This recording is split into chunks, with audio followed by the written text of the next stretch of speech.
एक बार किसी राजा के एक पुत्र हुआ। राजकुमार थोड़ी ही उम्र में नाना विद्याओं को सीखकर खूब पंडित हो गए। इस समय काशी के लोग पर्व के दिन खूब धूमधाम से देवी देवता की पूजा करते। उनकी पूजा की सामग्री फूल अक्षत तो थे ही, साथ ही बकरा, भेड़ा, सुअर, मुर्गा वगैरह को मारकर उनके रक्तमांस से भी वे लोग पूजा किया करते।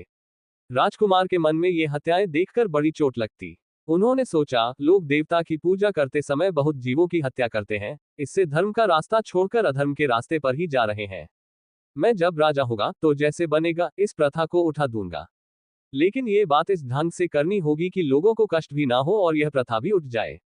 कुछ दिन बीत गए। राजकुमार एक दिन रथ पर चढ़कर नगर के बाहर घूमने गए।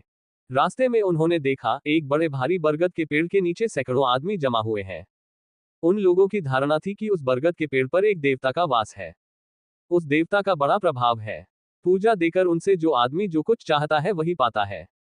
यही सोचकर लोग बकरा, भेड़ आदि काटकर देवता की पूजा देते थे और मनौती मानते थे, अपनी अपनी इच्छा के अनुसार लड़का लड़की मांगते थे।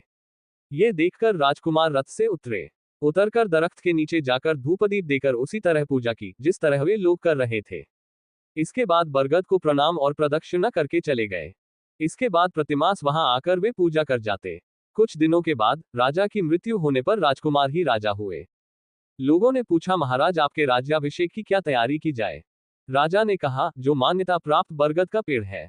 मैंने मनौती की है कि हमारे राज्य में जितने पाखंड हैं, जो जीवहत्या करते हैं, जानवरों की बलि चढ़ाते हैं, झूठ बोलते हैं, चोरी करते हैं और इसी तरह के अन्य पापकर्म करते हैं, उन्हीं के रक्त मांस और कलेजे से उस देवता की पूजा करूंगा।